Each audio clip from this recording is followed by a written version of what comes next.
Okay, so paano nga ba magbayad ng inyong contribution sa SSS? Gamit lang po ang GCash. Kung kayo po ay tinatamad na magbayad ng SSS contribution ninyo sa opisina, pwede po kayong gumamit ng GCash kahit nasa loob lang po kayo ng bahay, ay pwede po kayong makapagbayad ng inyong contribution. So una po, dapat meron po tayong laman. Meron po dapat laman yung ating GCash account.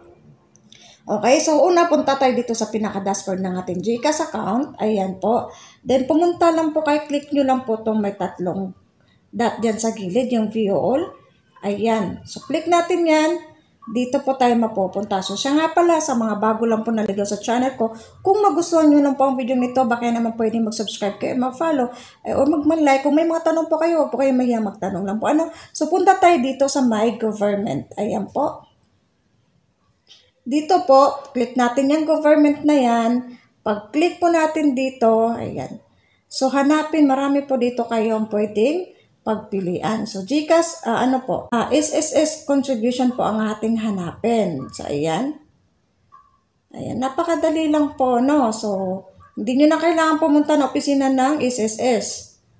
Kung kayo tinatamad po, meron po dito. Ayan, click lang po natin to at pwede tayong kung magkano po ating babayaran, halimbawa 1,000.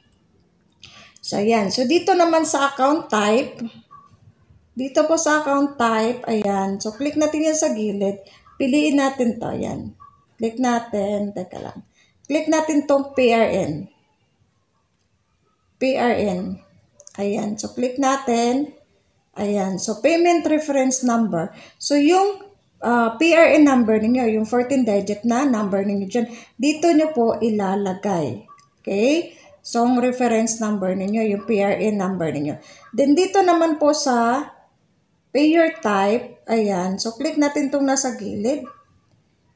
So, yan. So, pagpipilian nyo po dito kung alin yung self-employed BOB, voluntary contribution, o FW contribution, or non-working spouse contribution. So, nasa inyo po yung kung alin ang pipiliin ninyo. So, dito naman si email address, optional lang. Pwede kayo maglagay ng email address niyo, pwede namang hindi. Pagkatapos po niyan, okay, so next nyo lang po ito. Next nyo lang yan. Pagka next nyo, ma-redirect po kayo doon sa pagbayad ng GCash. Dapat po, merong laman yung GCash ninyo. And then, pag makabayad na kayo, automatic makakaltas na yun sa account niyo, automatic po meron pong isi-send si GCash sa inyo na receipt na nakapagbayad na po kayo sa SSS. Ganon.